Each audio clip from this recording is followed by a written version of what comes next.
You hear that sizzling? I'm going to show you how to make this breakfast sausage. Turkey, lamb, and apple. Pause on the screen if you want the ingredients, and this is for 20 pounds of meat. Grabbed all the spices. We're going to get these mixed up.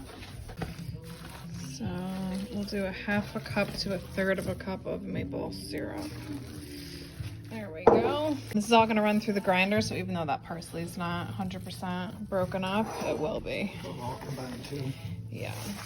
You did all those apples? I don't need to cut anymore? Nope. So we're doing the same as the other sausage, 4 times on the coarse grind. I think we got about 20 pounds, and we're just getting them all sealed up, and then these will go in the freezer. One of them's going to go in the refrigerator because we will have it for breakfast in the morning.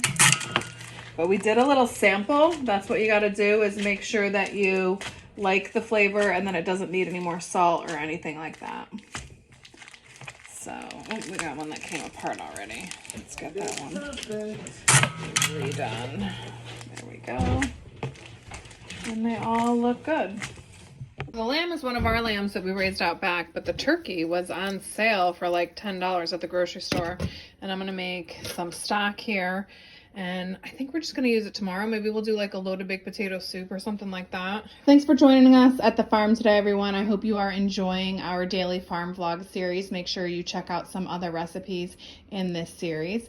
Don't forget to like this video and subscribe to our channel. Go ahead and share it around, and I hope you get a chance to try this breakfast sausage recipe. Even if you don't want to commit to the full 20 pounds, cut it in half. And I know people are going to ask me about the meat grinder, and we got that secondhand, so make sure you guys are checking Facebook Marketplace and maybe with your local Fish and Game, places like that.